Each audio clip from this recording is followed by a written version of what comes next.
Après une première partie consacrée aux jeux Zelda sur 8 et 16 bits, nous retrouvons cette semaine les contrées verdoyantes d'Hyrule pour la deuxième partie de la Triforce de Retro & Magic consacrée à cette saga mythique, avec cette fois-ci les épisodes en 3 dimensions.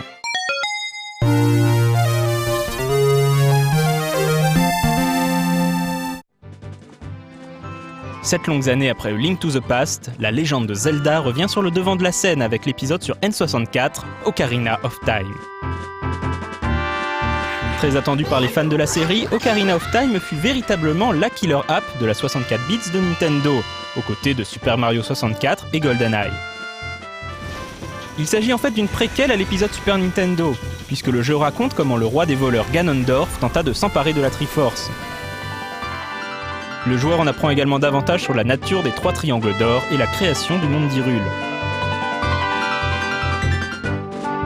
Le jeu est intégralement en 3D, et c'est un vrai bonheur d'explorer ce vaste monde à pied ou à cheval, puisque Link se voit doté d'une jument, Epona, dans cet épisode.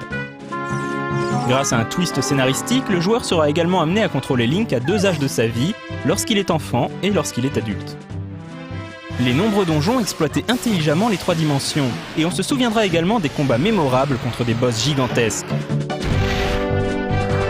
Nintendo avait également réalisé un travail exemplaire sur la maniabilité du titre, vraiment intuitive, notamment lors des combats grâce à la possibilité de locker les ennemis.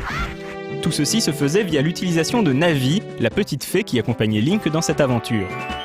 Si Ocarina of Time est un excellent épisode de la saga en termes de game design et d'atmosphère, le character design est quant à lui un peu spécial et pas toujours du meilleur goût.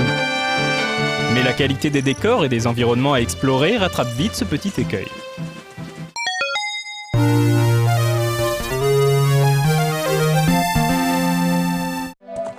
Nintendo sortira une deuxième quête pour Ocarina of Time dans la tradition de celle du premier épisode de Legend of Zelda.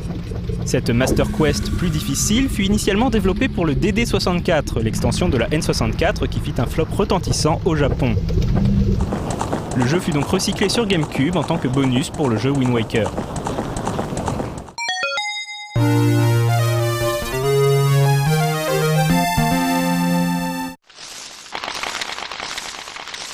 Majora's Mask est un des épisodes les plus étranges de la saga Zelda, tant dans la structure que dans le gameplay. Sur cet épisode, Miyamoto confia la réalisation à son poulain Aonuma Eiji, pour tester sa capacité à proposer quelque chose de neuf. Sur ce plan-là, Aonuma remplira parfaitement son contrat. Majora's Mask est la suite directe d'Ocarina of Time. Après avoir vaincu les forces du mal, Link s'embarqua dans un voyage à travers le monde. C'est là qu'il est agressé par Skull Kid, un enfant perdu qui possède le masque de Majora, une relique lui conférant d'énormes pouvoirs. Skull Kid cherche à faire s'écraser la lune sur la ville de Termina. Link a seulement 3 jours pour l'en empêcher. Cette limite de temps est la grande particularité de Majora's Mask. Lorsque les 3 jours sont écoulés, ce qui représente 54 minutes en temps de jeu, Link doit utiliser son Ocarina du Temps pour revenir au matin du premier jour. Ce faisant, il conserve les objets acquis, mais devra résoudre à nouveau les différentes quêtes. Pour triompher, Link doit réaliser un certain nombre de tâches au cours de ces 3 jours, ce qui change drastiquement la structure du jeu. L'autre grande différence vient de l'utilisation de masques magiques changeant l'apparence et les pouvoirs de Link. Avec son univers plus sombre et son gameplay étrange, Majora's Mask n'a pas fait l'unanimité chez les joueurs. Il représente toutefois une tentative vaillante de renouveler la formule des jeux Zelda.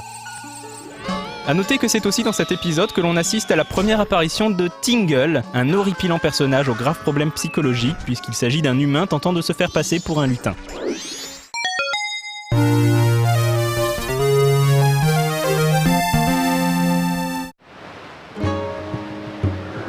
La saga revient quelques années plus tard sur GameCube avec le magnifique The Wind Waker.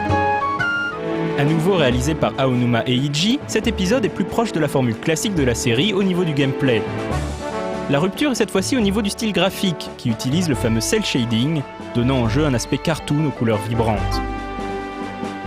Certains préféreront le style plus réaliste d'Ocarina of Time et trouveront celui de Wind Waker trop enfantin, mais ces questions de goût mises à part, force est d'admettre que le jeu est une indéniable réussite artistique.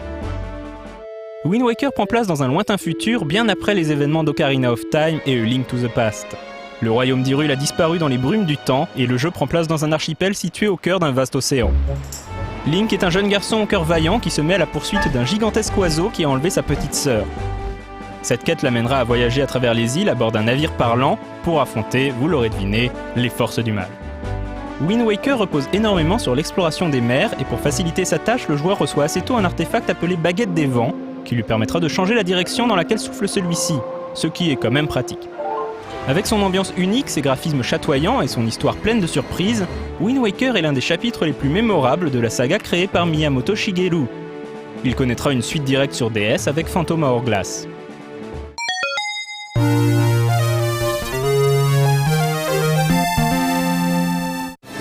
Un autre épisode sortira sur GameCube et Wii, Twilight Princess. Renouant avec le style plus réaliste d'Ocarina of Time, il s'agit du dernier épisode en date à être sorti sur console de salon.